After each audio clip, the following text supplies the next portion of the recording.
Caring for and containing our stock is a key part of our responsibility in operating in the back country. There are many ways to make this task easy to do with little or no impact on the land. Earlier in our program, we looked at the types of containment systems that you may consider bringing on your trip. This section highlights the systems our group prefers to use in the back country, with some tips and considerations that go along with using them.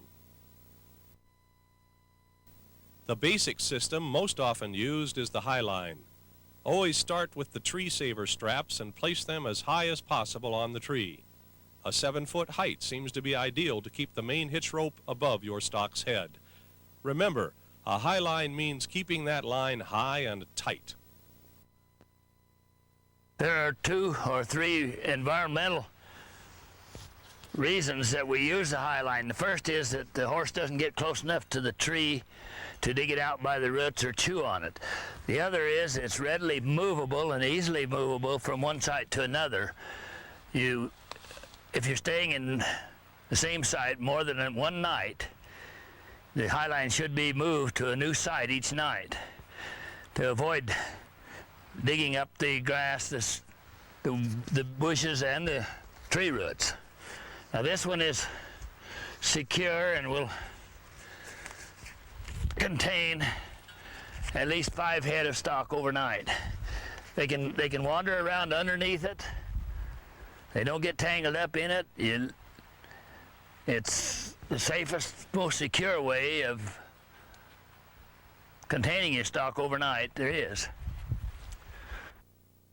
Portable electric fences are becoming ever more popular in the back country.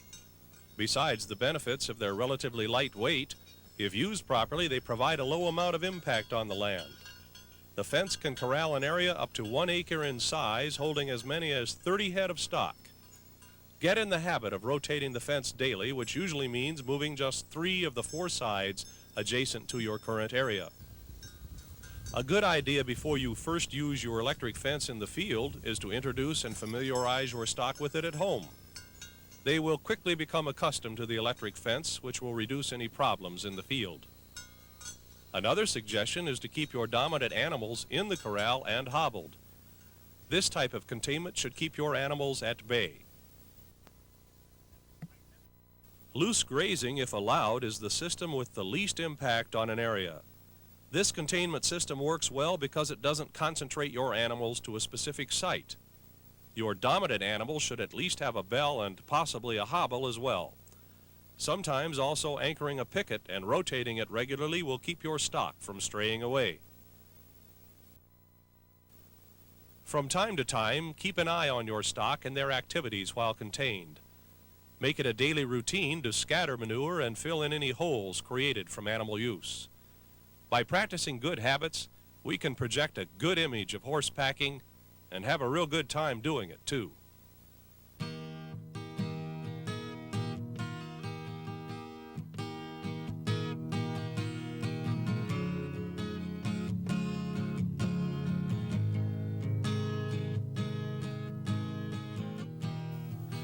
When packing, we should put a lot of thought and time into planning what to take on our trip. Most of it is good common sense, but there are several tips and techniques that we offer that may help reduce our impact on the land. Our motto is to use lightweight gear and avoid bulky and non-essential items. Lorraine is a seasoned veteran of horse packing and will give you plenty of ideas on what to bring along and practice on your trip. When we came into the meadow, we wanted to camp here where it was nice and green and not so dirty. So we wanted to build our fire right here. We cut out a sod and a plug of it and put it over to the side where we're trying to keep it moist while we're here. We put in our fire liner, which is really a fire shelter. It's quite heavy foil, and then build our fire there. When we leave, we will be sure that our coals are all dead, and we'll fold this up and then just take them out and scatter them, fold up our liner and take it, put it in our camp, then put our sod back in place and water it well, and then it will be just like it was before we arrived. All right, we came in camping with the horses And we tried to bring as much lightweight material as we possibly can so that we can bring fewer horses who do more damage to the soil and the environment. And some of the equipment we brought was this stool which folds up. It's a nylon canvas and it will hold a large person and makes it more comfortable for people around camp. Another piece of equipment we brought was this roller table. In the past, we used to bring a folding table which weighed around 30 pounds, but this weighs, I think, less than 10. It has a metal frame. It makes it quite sturdy. We also brought a propane lamp. This makes enough lamp light for us all around camp, and it doesn't take up very much room. Another piece of equipment that we brought is this lightweight, lightweight collapsible cot. The legs collapse, and when you get older it's harder to get down on the ground, so it makes it easier for you to sleep. Another piece that we brought was this lightweight nylon tent with a shell over the top which makes it waterproof. This tent weighs about 18 pounds compared to your canvas tent which weighs 25 to 30 pounds. This is just a summer camp tent. It's not a winter tent. However, there is a winter tent that is available with material which is waterproof, fireproof, and it makes a good winter tent. Another piece of equipment we bring on all of our trips is our sun shower. It can refresh you in a hurry after a long sweaty day, and it keeps people out of the creeks and streams or lakes when they're hot. And this we can get 4 showers out of in one heating. You can heat it during the day, or you can heat water on your stove and fill it. All right. These are our kitchen boxes, which are quite compact. We bring all of our cooking equipment in them. They have been made, custom made to fit our kitchen equipment. Our dish pans, our frying pans, and all of our food come in these. These table tops here fold down and close over everything. You can also close those up to keep the mice and things out, or the squirrels while you're out camping. Then we put a prop under them, which is a leg that folds down and makes this quite sturdy. Then it provides us room. We cover it with foil to keep it clean so we can wash it off while we're here. We also have these thin, lightweight propane stoves which take up a lot less space than our old regular gas stoves.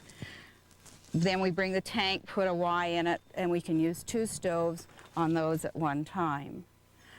Other things that are quite compact, we bought dishes that will fit into this box. The plates, cups, the plates all fit together.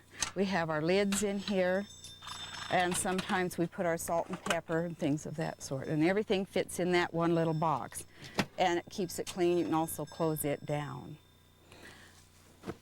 This is really a fishing tackle box, but we can put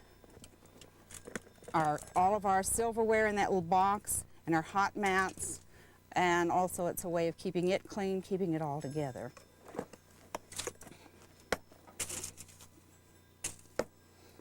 Another thing that we bring that collapses and takes up small room is the plastic water buckets, and they fold up to a very small size.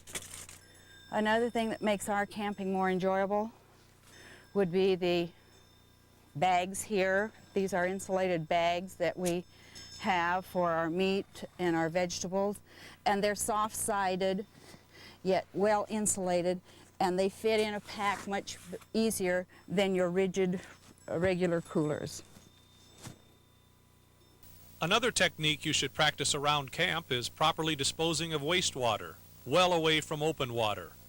Remember to use biodegradable soap when cleaning your dishes, pots, and pans. If you make a fire in a previously used campsite, use the existing fire pit. We want to avoid making additional fire